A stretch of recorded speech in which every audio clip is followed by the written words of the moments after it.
জয় মা লক্ষ্মী দেবা কি জয় জগন্নাথ, জয় জগন্নাথ, জয় জগন্নাথ, জয় মা লক্ষ্মী দেবী কি জয়।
জয় মা লক্ষ্মী নমস্তে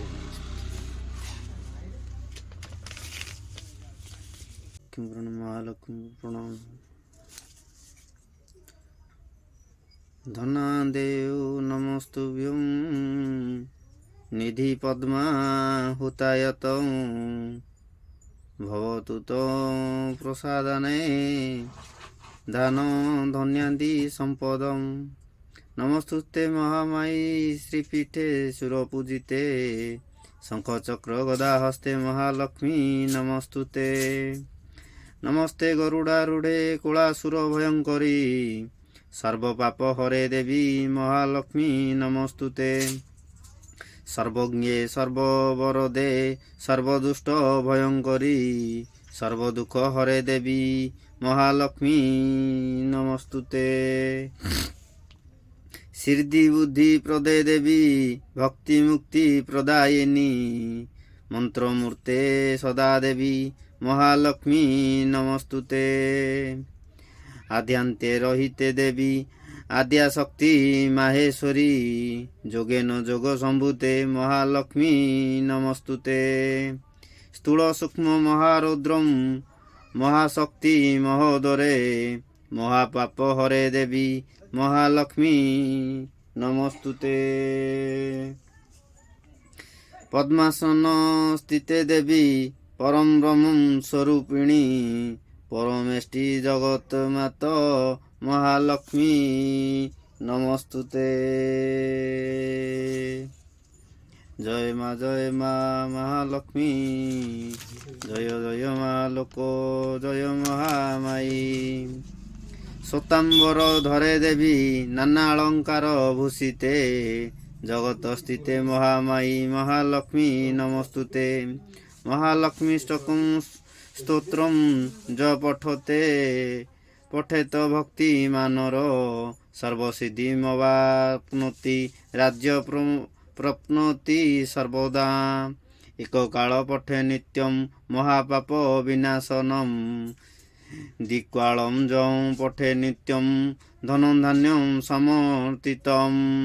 ত্রিকালম যং পঠে নিত্যম মহাশত্রু বিনাশনম মহালক্ষ্মী ভবে নিত্যম প্রসন্নম বরদা শুভা ইতি ইন্দ্রকৃত শ্রী মহালক্ষ্মীষ্টক স্তোত্রম সম্পূর্ণ।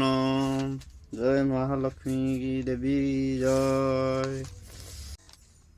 জয় মহালক্ষ্মী। নমস্তে কমলা মাগো সাগর দুলণী নমস্তে নমস্তে লক্ষ্মী বিষ্ণুଙ୍କ ଘରଣୀ। ନମସ୍ତେ କମଳା ମାଗ ଅତି ଦୟାବତୀ ସ୍ଥାବର ଜଙ୍ଗମ କୀଟ ଆଦି ପାଳୁ ନୀତି। ତୋର ଦୟା ବଳେ ମାଗ ଦରିଦ୍ର ଜନର ହୋଇ ଅଚଳ ବିତ ଜିଣଇ କୁବେର। ତୋର ଦ୍ରୋହୀ ଜନେ ମାଗ ଅନ୍ନ ନ ମିଳଇ ଯେତେ ଅରଜିଲେ କେବେ ପେଟ ନ ପୁରଇ।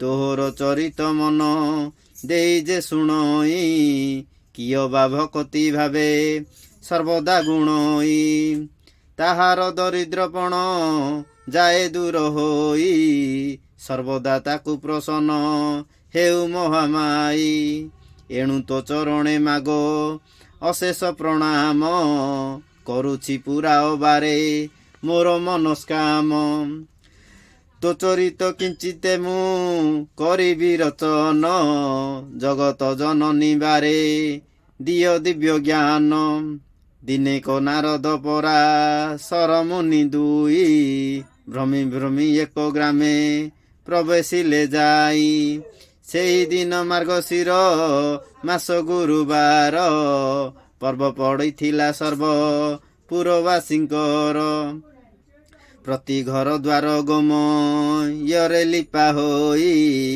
ଲକ୍ଷ୍ମୀ ପାଦ ପଦ୍ମେ ଚିତା ପଡ଼ିଥିଲା ତହିଁ ନାରୀମାନେ ସ୍ନାନ ସାରି ପିନ୍ଧି ଝିନବାସ ଲକ୍ଷ୍ମୀଙ୍କ ପୂଜାରେ ସର୍ବେ ହୋଇଛନ୍ତି ବସ ବ୍ରାହ୍ମଣଙ୍କ ଠାରୁ ଯେ ଚଣ୍ଡାଳ ପରିଜନ୍ତେ ଲକ୍ଷ୍ମୀଙ୍କ ପୂଜାରେ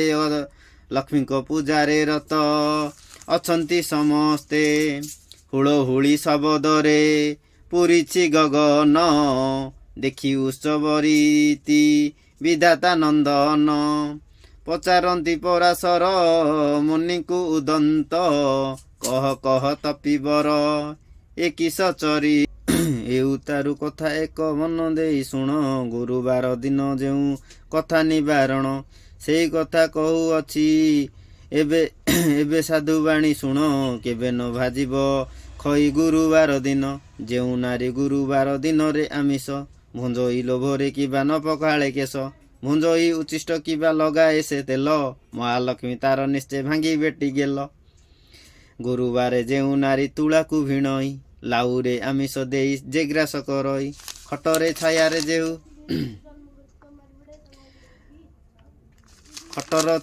ଯେହୁ କରଇ ଶୟନ ରାତ୍ର କାଳେ ଦଧି ଅନ୍ନ ଯେ କରଇ ଭୋଜନ ଖୌର ହୁଏ ଯେହୁ ଯାଇ ନାପିତର ଦ୍ୱାରେ ଭୋଜନ ସମୟେ ଅନ୍ନ ପକାଏ ଭୂମିରେ ଭୁଞ୍ଜି ନ ପାରିଣ ଅନ୍ନ ଫୋପାଡ଼ଇ ଦିଏ ଏତେ କର୍ମ ଯେ କରଇ ସେ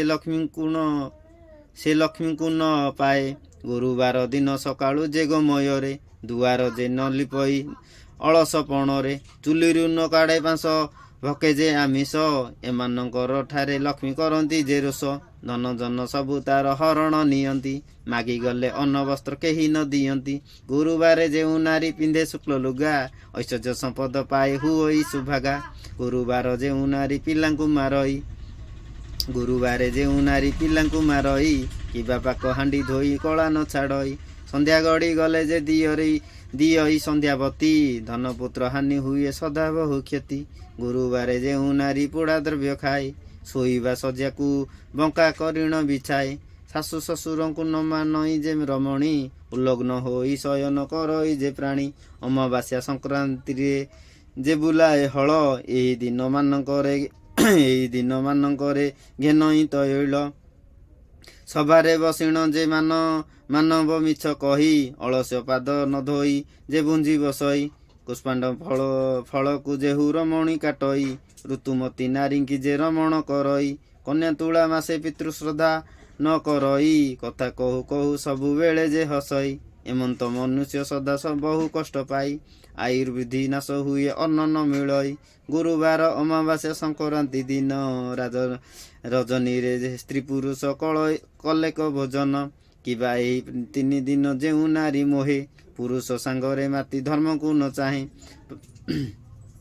ପ୍ରାଣେ ନାଶ ନ କରିଣ ତାକୁ ଦୁଃଖ ଦେଇ ବୁଲନ୍ତି ଯେ ଅନ୍ନ ବସ୍ତ୍ର କାହିଁ ନ ମିଳଇ ଏ 3 ଦିନରେ ଯେଉଁ ତିକ୍ତ ଦ୍ରବ୍ୟ ଖାନ୍ତି ଅନ୍ତକାଳେ ଯମଦ୍ୱାରେ ନାନା ଦଣ୍ଡ ପାନ୍ତି ଏ 3 ଦିନ ଯେ ନାରୀ କରଇ ହବିଷ୍ୟ ଦୁଃଖୀ ରଙ୍କି ଦେଖି ଦାନ କରଇ ବିଶେଷ करे लक्ष्मी व्रत लक्ष्मी बारे उपवास बड़ई ताहार धन जन आयु जस सकाळु सेजरु उठी जे मुख न धुए ता मुख को जे जन देखे तार शुभ नुहे रात्र से भासी से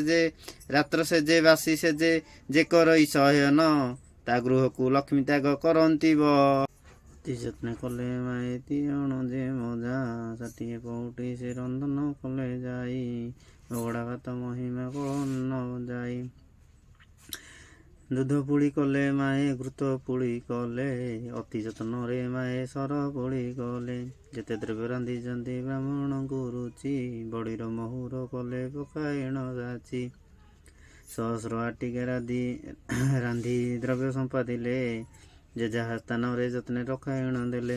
କର୍ପୂର ଛେନା ଶର୍କରା ସମସ୍ତ ଗୋଳାଇ, 60 ନଉତି ପଣା ରଖିଲେ କତହିଁ। ରଙ୍ଗବାଣ ପଇଡ଼ ସଙ୍ଗତେ ଛେନାପଣା, ଅଦା ମିଶା କରି ଯେ ନବାତ ଖଣ୍ଡ ଛେନା। ଲକ୍ଷ୍ମୀଙ୍କର ପାକ ଗୁଣ କେ କହିପାରିବ, କ୍ଷଣକ ମଧ୍ୟରେ ମାଏ ସଜାଡ଼ିଲେ ସର୍ବ। ସବୁଥିରୁ ଖଣ୍ଡିଏ ଖଣ୍ଡିଏ ରଖିଥିଲେ, ଭୋଜନ ଶେଷକୁ ପୋଡ଼ ପିଠାଏ ରଖିଲେ। ବୋଇଲେ ଦାସୀଙ୍କି କର ଅଙ୍ଗମରଦନ, ବ୍ରାହ୍ମଣ ବୋଲିଣ ମନେ ନ ପାଞ୍ଚିବ ଭିନ୍ନ। ବ୍ରାହ୍ମଣମାନଙ୍କ ମୁହିଁ ଅଟେ ନିଜ ଦାସୀ, ଶୁଣିନ ଆନନ୍ଦେ ଚଳିଗଲେ ସବୁ ଦାସୀ। ଦାସୀମାନେ କହୁଛନ୍ତି ସୁବେଦୀ ଗୋସାଇଁ, ସ୍ନାନ କର ବେଗେ ଅଙ୍ଗ ଅମରଦନ ହୋଇ। ଘରକୁ ଘରଣୀ ସିନା ସୁନ୍ଦର ଦିଶଇ, ଯେତେବେଳେ ଦାଣ୍ଡେ ଯାଉଥିଲୁ ଦୁଇ ଭାଇ। ଚୋର କଣ୍ଟ ବୋଲି ଦେଉଥିଲେ ଗଉଡ଼ାଇ, ଆହୁରି କଥାଏ ଶୁଣ ଜଗନ୍ନାଥ ଭାଇ। ଲକ୍ଷ୍ମୀ ଏତେ ବଡ଼ ବୋଲି ଏବେ ଜାଣିଲଇଁ, ଲକ୍ଷ୍ମୀ ଦେବୀ ବିଜେ କଲେ ତାଙ୍କ ମନ୍ଦିରକୁ, ଜଗନ୍ନାଥ ବିଜେ କଲେ ବଡ଼ ଦେଉଳକୁ। ଦାସୀ ପରିବାରୀ ଆଦି କରି ଯେତେ ଥିଲେ, ଲକ୍ଷ୍ମୀ ଅଇଲାରୁ ସେ ସମସ୍ତେ ଯେ ଅଇଲେ। ଲକ୍ଷ୍ମୀଙ୍କୁ ପାଇଣ ଦେବ ଗୋବିନ୍ଦ ଆନନ୍ଦ, ସଂସାରରେ ସେହି ମତେ କଲେ ମୁକୁନ୍ଦ। ଶୁଣିଲ ନାରଦ ଏହି ପୁରାତନ ଆଖ୍ୟା, ଯାହା ଅପ୍ରସନ୍ନେ ପ୍ରଭୁ ମାଗିଲେ ଯେ ଭିକ୍ଷା। ଚାର ଚଣ୍ଡାଳୁଣୀ ଐଶ୍ୱର୍ଯ୍ୟ ଭୋଗ କଲା, ଲକ୍ଷ୍ମୀଙ୍କର ସୁଦୟାରୁ ଏମନ୍ତ ହୋଇଲା। ଏ ପୁରାଣ ପଢ଼ିଲେ ଯେ ସର୍ବସିଦ୍ଧି ହୁଏ, ସୂର୍ଯ୍ୟୋଦୟ ତମ ସମ ପାପ କ୍ଷୟ ଯାଏ। ଏ ପୁରାଣ ଯେଉଁମାନେ ପଢ଼ନ୍ତି ଶୁଣନ୍ତି, ଲକ୍ଷେ କୋଟି ଗୋଦାନର ଫଳ ସେ ଲଭନ୍ତି। ଏ ପୁରାଣ ଅଟଇ ଯେ ମୁକ୍ତିର ପଥ, ଏହା ଫଳ କଥନରେ କେ ହେବ ସମର୍ଥ। ଲକ୍ଷ୍ମୀଙ୍କ ପୁରାଣ ଏହୁ ସମ୍ପୂର୍ଣ୍ଣ ହୋଇଲା, ଭାବେ ବଳରାମ ଦାସ ଗୀତରେ ଗାଇଲା। ଜୟ ମା ଲକ୍ଷ୍ମୀ ଦେବା କି ଜୟ, ଜଗନ୍ନାଥ ଜୟ ଜଗନ୍ନାଥ ଜୟ ଜଗନ୍ନାଥ, ଜୟ ମା ଲକ୍ଷ୍ମୀ ଦେବୀ କି ଜୟ।